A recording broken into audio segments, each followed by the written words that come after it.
আসসালামু আলাইকুম। আশা করি সবাই ভালো আছেন। আজ আমি আপনাদেরকে এমন একটা বিদ্যা দিব, যেটা আমার উস্তাদের থেকে নেওয়া রিসেন্টলি নিয়েছি। সেটা পরীক্ষিত। এটা হচ্ছে মূলত শত্রুকে পেরেশানি দেওয়া, শত্রুকে শারীরিক, মানসিক, আর্থিক সব দিক থেকে পেরেশানি দেওয়া। শত্রু ধ্বংস হয়ে যাবে, শত্রুর অস্তিত্ব থাকবে না। শত্রু যদি আপনার সাথে খুব বড় অন্যায় করে বা আপনাকে দিনের পর দিন শত্রুতা করেই যাচ্ছে, এমন শত্রুর উপর আপনি বেসিক্যালি এটা প্রয়োগ করতে পারবেন। অন্যথায় এটা প্রয়োগ না করাই ভালো, কারণ এটা প্রয়োগের পর শত্রুর এমন অবস্থা হবে যে আপনি কল্পনা করতে পারবেন না। শত্রু সব দিক থেকে পেরেশানগ্রস্ত হয়ে যাবে, শত্রু সব দিক থেকে এক কথায় ধ্বংস হয়ে যাবে।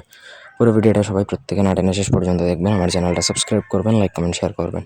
আপনারা যদি আমাদেরকে দিয়ে কোনো ব্যক্তিগত কাজ করাতে চান, বানজা দুটন, অচটন, মারণ, স্তম্ভন, আকর্ষণ, বিদ্বেষণ, বিয়ে বন্ধ কাটা, দোকান বন্ধ করা, রাজমণি তাবিজ ইত্যাদি সকল প্রকার কাজের জন্য আমাদের সাথে যোগাযোগ করতে পারেন। স্ক্রিনে দেওয়া নম্বরে সরাসরি ফোনে, হোয়াটসঅ্যাপে কিংবা ইমোতে। এই মন্ত্রটা কিন্তু কোনো ছেলে খেলার বিষয় না। এই মন্ত্র প্রয়োগ উল্টাপাল্টা যদি নিয়মে প্রয়োগ করেন বা ছোটোখাটো বিষয়ে প্রয়োগ করেন, তাহলে আপনার উপরে এই চালানটা লাগবে, এবং আপনার উপর যদি লাগে তাহলে আপনি ধ্বংস হয়ে যাবেন। এতটুকু মাথায় রেখেই কিন্তু এটা প্রয়োগ করতে যাবেন। এটা প্রয়োগের জন্য প্রথমত আপনাকে 3 দিন নিরামিষ খেতে হবে। একটানা 3 দিন নিরামিষ খেতে হবে, কোনো ধরনের আমিষ খেতে পারবেন না।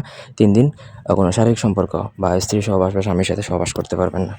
একদম বিশুদ্ধ হয়ে পাক পবিত্র অবস্থায় আপনাকে এটা প্রয়োগ করতে হবে। প্রয়োগের সময় হচ্ছে আপনাকে শ্মশানে বা কবরস্থানে যেয়ে আপনাকে পাক পবিত্র অবস্থায় এই মন্ত্র শত্রুর নাম সহকারে ফুলান ইবনে ফুলান, এখানে শত্রুর নাম এবং শত্রুর পিতার নাম, শত্রুর মেয়ে হলো শত্রুর নাম এবং শত্রুর মাতার নাম, দুজনের নাম সহকারে প্রতিদিন এই মন্ত্র আপনাকে 121 বার জপ করতে হবে শ্মশান অথবা কবরস্থানে গিয়ে। কিন্তু এটার সময় পাক পবিত্র থাকা জরুরি, শরীর বন্ধ করে নেবেন, কারণ এই বিদ্যা প্রয়োগের সময় অনেক বাধা আসে। এমনও হতে পারে সাক্ষাৎ জিন দেখতে পারেন, ভূতপ্রেত বা যেটা হোক আপনি দেখতে পারেন, কিন্তু সেগুলোকে আপনার পরোয়া করা চলবে না। আপনি যদি ভালো বা শক্তিশালী তান্ত্রিক হতে চান, সেক্ষেত্রে এইসব আপনি গুনার টাইম নেই, আপনি আপনার শরীর বন্ধ করে আপনি আপনার কাজ করে যাবেন। সঠিকভাবে যদি করতে পারেন তাহলে শত্রু কিন্তু একদম ধ্বংস হয়ে যাবে, এটা একদম গ্যারান্টি দিচ্ছি। এবং এটা 21 দিনের মধ্যে এমন অবস্থা হবে যে তার অস্তিত্ব বিলীন হয়ে যাবে। এই ছিল আজকের ভিডিও। ধন্যবাদ সবাইকে। আল্লাহ হাফেজ।